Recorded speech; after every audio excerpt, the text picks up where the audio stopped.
2008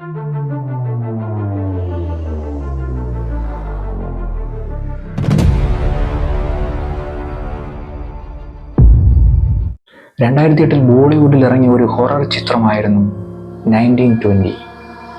ഈ സിനിമയുടെ ക്ലൈമാക്സ് രംഗത്ത് നായികയുടെ ശരീരത്തിൽ കടന്നുകൂടിയ ദുരാത്മാവിനെ നായകൻ ഒഴിപ്പിക്കുന്ന ഒരു രംഗമുണ്ട്. ആ ദുരാത്മാവിനെ അടുത്തു ചേർത്ത് പിടിച്ച് അവരുടെ ചെവിയിൽ അയാൾ ഒരു മന്ത്രം ചൊല്ലുന്നുണ്ട്. ഇത് ആ സിനിമയ്ക്ക് വേണ്ടി ചിട്ടപ്പെടുത്തിയ ഒരു മന്ത്രമല്ല, അതാണ് ഹനുമാൻ ചാലിസ. ഹനുമാൻ ചാലിസയ്ക്ക് എന്തുകൊണ്ടാണ് ഇത്രയധികം ശക്തി വന്നത്? അമേരിക്കയുടെ മുൻ പ്രസിഡന്റായിരുന്ന ബരാക് ഒബാമ ഒരിക്കലും ഒരു ഇന്റർവ്യൂവിൽ പറയുകയുണ്ടായി, തനിക്ക് സമ്മാനമായ ഒരാൾ ഹനുമാന്റെ ഒരു കുഞ്ഞു രൂപം നൽകിയെന്നും അത് താൻ എപ്പോഴും പോക്കറ്റിൽ സൂക്ഷിക്കാറുണ്ടെന്നും. തൻ്റെ മനസ്സിന് ഒരു സന്തോഷവും ആത്മബലവും അത് നൽകുന്നുണ്ടെന്ന് അദ്ദേഹം പറഞ്ഞു. ഹനുമാൻ എന്ന പേര് കേൾക്കുമ്പോൾ തന്നെ എന്തുകൊണ്ടാണ് നമുക്ക് ഇങ്ങനെ ഒരു ശക്തി ലഭിക്കുന്നത്? അദ്ദേഹത്തിനെ കുറിച്ച് കേട്ടതും കേൾക്കാത്തതുമായ നിരവധി രഹസ്യങ്ങളുണ്ട്. ഇന്ന് നമ്മൾ പറയാൻ പോകുന്നത് അതിനെക്കുറിച്ചാണ്. ലോകത്തിലുള്ള എന്തിനേയും നേടിയെടുക്കാൻ കഴിവുള്ള, ഒരിക്കലും മരണമില്ലാത്ത ഹനുമാന്റെ കഥകൾ. Welcome to the mystic world of magic lab.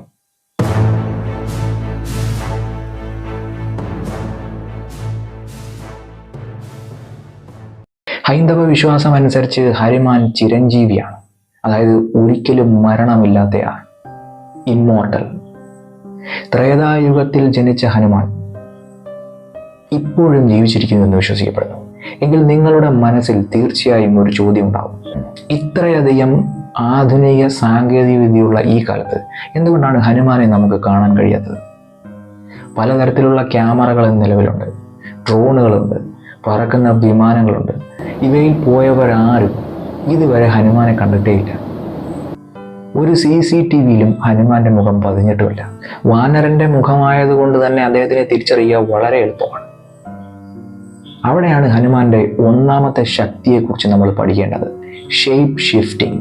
അതായത് ഹനുമാന് അദ്ദേഹത്തിന് ഇഷ്ടപ്പെട്ട വേഷത്തിലേക്ക് മാറാനുള്ള കഴിവുണ്ട്. ഉദാഹരണത്തിന് ഹനുമാൻ ആദ്യമായിട്ട് അദ്ദേഹത്തിന്റെ യജമാനനായിട്ടുള്ള ശ്രീരാമനെ കണ്ടുമുട്ടുന്നത് വനത്തിലാണ്. അവിടെ അദ്ദേഹം തപസ്വിയായ ഒരു ബ്രാഹ്മണന്റെ രൂപത്തിലാണ് എത്തുന്നത്. ഹൈന്ദവ വിശ്വാസം അനുസരിച്ച് ഹനുമാൻ ജനിച്ചത് ത്രേതായുഗത്തിലാണ്. വാനര യോദ്ധാവായിരുന്ന കേസരിയുടെയും അഞ്ജനയുടെയും പുത്രനായി. അതുകൊണ്ട് തന്നെ അദ്ദേഹം ആഞ്ജനേയൻ എന്നറിയപ്പെട്ടു. എന്നാൽ ഹനുമാന്റെ ജനനത്തിന് പിന്നിൽ വളരെ വലിയ ഒരു രഹസ്യമാണ്. അതായത് ഹനുമാന്റെ മാതാവായിരുന്ന അഞ്ജന പുഞ്ചികസ്ഥല എന്ന ഒരു അപ്സര സ്ത്രീയായിരുന്നു. ശാപം കിട്ടിയത് കൊണ്ടാണ് അവർ ഭൂമിയിൽ ഒരു വാനര സ്ത്രീയായിട്ട് ജനിക്കേണ്ടി വരുന്നത്. പക്ഷേ ശൈവാംശമുള്ള ഒരു കുട്ടിക്ക് ജന്മം കൊടുത്താൽ അവർക്ക് ശാപമോക്ഷം കിട്ടും എന്ന് ഒരു മുനി പറഞ്ഞിരുന്നു. അതുകൊണ്ട് തന്നെ ശൈവാംശമുള്ള ഒരു കുട്ടിക്കായി അവർ നിരന്തരം തപസ് അനുഷ്ഠിച്ചു പോകും. ത്രിമൂർത്തികളിൽ പ്രധാനിയായിട്ടുള്ള ശിവന്റെ ആജ്ഞപ്രകാരം ശൈവ തേജസ് വായുദേവൻ അഞ്ജനയുടെ ഗർഭത്തിൽ പ്രവേശിപ്പിക്കുകയാണ്. അതോടുകൂടിയാണ് ആഞ്ജനേയൻ എന്ന ഹനുമാൻ ജനിക്കുന്നത്. കുട്ടിക്കാലത്ത് തന്നെ അദ്ദേഹത്തിന് പറക്കാനുള്ള സിദ്ധി ഉണ്ടായിരുന്നു. എങ്ങനെയായിരിക്കും ഹനുമാൻ പറന്നിട്ടുണ്ടാവുക എന്ന് നമുക്ക് യുക്തിപരമായി ഒന്ന് ചിന്തിച്ചു നോക്കാം. അദ്ദേഹത്തിന് സ്വന്തം ഭാരം കൂട്ടാനും കുറയ്ക്കാനുമുള്ള കഴിവുണ്ടായിരുന്നു. ഹനുമാൻ മുകളിലേക്ക് ഉയരുന്ന സമയത്ത് അദ്ദേഹം സർവശക്തിയും എടുത്ത് ചാടും. ആ സമയത്ത് അദ്ദേഹത്തിന്റെ ശരീരത്തിന്റെ ഭാരം ഒരു പക്ഷേ കുറയ്ക്കുന്നുണ്ടാവാം. കുറച്ച് വായുവിനേക്കാൾ ഭാരം കുറയ്ക്കും. വായുവിനേക്കാൾ ഭാരം കുറവുള്ള ഒരു വസ്തുവിന് വായുവിലൂടെ അനായാസം പറന്നു നടക്കാനായിട്ട് സാധിക്കും.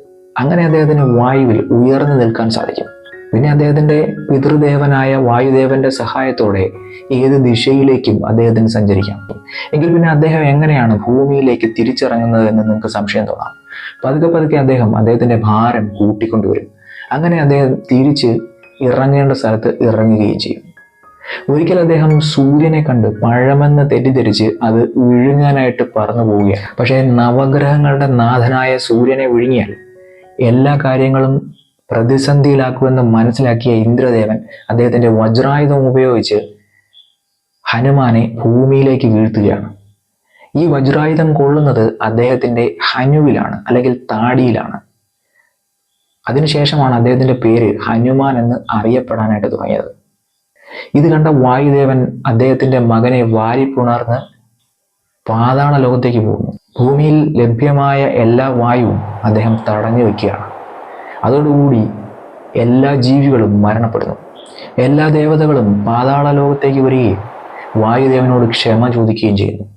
അതുമാത്രമല്ല, ഹനുമാന് എല്ലാവിധ അനുഗ്രഹങ്ങളും നൽകുന്നു. അതോടുകൂടിയാണ് ഹനുമാൻ ചിരഞ്ജീവിയായി മാറുന്നതും എല്ലാ തരത്തിലുള്ള ശക്തി അദ്ദേഹത്തിന് ലഭിക്കുന്നതും. ഇനി നമുക്ക് 1920 എന്ന സിനിമയിലെ ക്ലൈമാക്സിലോട്ട് പോകാം. എന്തുകൊണ്ടാണ് ഭൂതപ്രേത പിശാചുകൾ ഹനുമാനെ പേടിക്കുന്നത്? ഹനുമാൻ ചാലിസയിലെ ഒരു വരി പറഞ്ഞാൽ മാത്രമേ അത് പൂർണ്ണമാവുകയുള്ളൂ. ഭൂത പിശാച് നികട നഹി ആവേ, മഹാവീർ ജബ് നാമ പുക്കാരെ.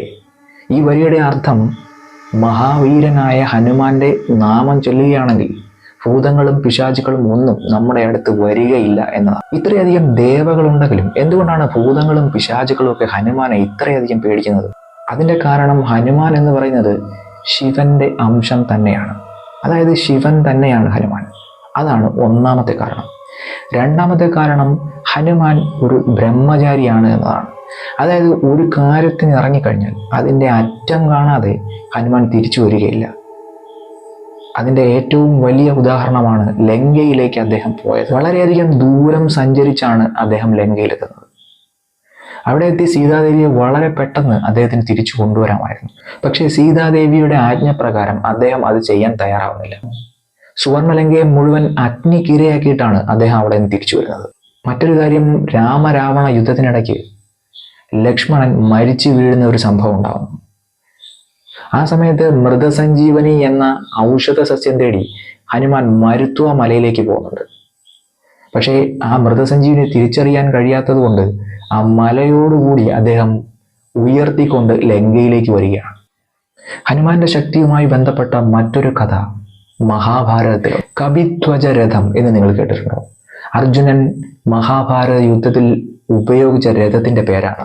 അഗ്നിദേവന്റെ അനുഗ്രഹമുള്ളതും ഹനുമാന്റെ കാവലുള്ളതുമായിരുന്നു ആ രഥം. മഹാഭാരത യുദ്ധത്തിനിടയ്ക്ക് അർജുനനും കർണനും എതിരെ നിന്ന് പോരാടുന്ന സന്ദർഭം ഉണ്ടായി. അർജുനനെ കർണൻ ആക്രമിക്കുമ്പോഴെല്ലാം കർണന്റെ രഥം ദൂരേക്ക് മാറുന്നുണ്ടായിരുന്നു. അപ്പോഴെല്ലാം അർജുനൻ അഹങ്കാരത്തോടെ കൃഷ്ണനെ നോക്കുന്നുണ്ടായിരുന്നു, താൻ വലിയ യോദ്ധാവാണെന്ന ഭാവത്തിൽ. അപ്പോൾ കൃഷ്ണൻ അർജുനനോട് പറയുന്ന ഒരു കാര്യമുണ്ട്: നമ്മുടെ രഥത്തിനെ കാക്കുന്നത് സാക്ഷാൽ ഹനുമാനാണ്. ഹനുമാൻ എവിടെയുണ്ടോ അവിടെ ബലവും ഉണ്ടാവും. ഇനി നമുക്ക് ഹനുമാൻ ചാലിസ എന്ന മനോഹര സൃഷ്ടിയുടെ ഉത്ഭവം കൂടി അറിയാം. ഇത് രചിച്ചത് ശ്രീരാമന്റെ പരമഭക്തനായ തുളസീദാസ് ആയിരുന്നു.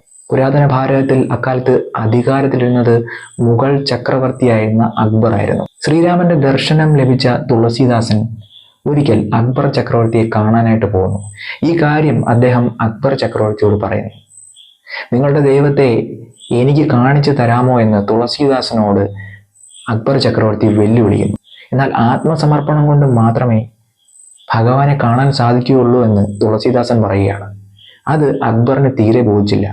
അദ്ദേഹം തുളസീദാസനെ കാരാഗ്രഹത്തിൽ അടക്കുകയാണ്. അവിടെ വെച്ച് 40 ദിവസം കൊണ്ട് അദ്ദേഹം എഴുതി തയ്യാറാക്കിയ കൃതിയാണ് ഹനുമാൻ ചാലിസ. 40ാമത്തെ ദിവസം വലിയൊരു അത്ഭുതം ഫത്തേപൂർ സിക്രി എന്ന അക്ബറിന്റെ തലസ്ഥാന നഗരിയിൽ സംഭവിച്ചു. എവിടെ നിന്നെന്നറിയാതെ ഒരു കൂട്ടം വാനരസേന കൊട്ടാരത്തിലേക്ക് കടന്നു വന്നു. അവ കണ്ണിൽ കണ്ടതെല്ലാം നശിപ്പിക്കാനായിട്ട് തുടങ്ങി. സൈനികരെ ആക്രമിക്കാനായിട്ട് തുടങ്ങി. എന്തൊക്കെ ചെയ്തിട്ടും അവ ഒഴിഞ്ഞു പോകുന്ന ഒരു ലക്ഷണവും കണ്ടില്ല. അപ്പോഴാണ് അക്ബർ ചക്രവർത്തിക്ക് ഒരു കാര്യം മനസ്സിലാവുന്നത്: ഇത് ഒരു സാധാരണ സേനയല്ല, ഇത് സാക്ഷാൽ ഹനുമാന്റെ സേന തന്നെയാണ്. ആ അമാനുഷിക സംഭവത്തോടു കൂടി അദ്ദേഹത്തിനും ഹനുമാനിൽ വിശ്വാസം വരികയും തുളസീദാസിനെ മോചിപ്പിക്കുകയും ചെയ്തു. അന്ന് മുതൽ ഹനുമാൻ ചാലിസ വളരെയധികം പ്രശസ്തി നേടുകയും ചെയ്തു. നമ്മുടെ കഥകൾ ഇവിടെ അവസാനിക്കുന്നില്ല. പുതിയ വിശേഷങ്ങളുമായി വീണ്ടും കണ്ടുമുട്ടാം. Till then, goodbye.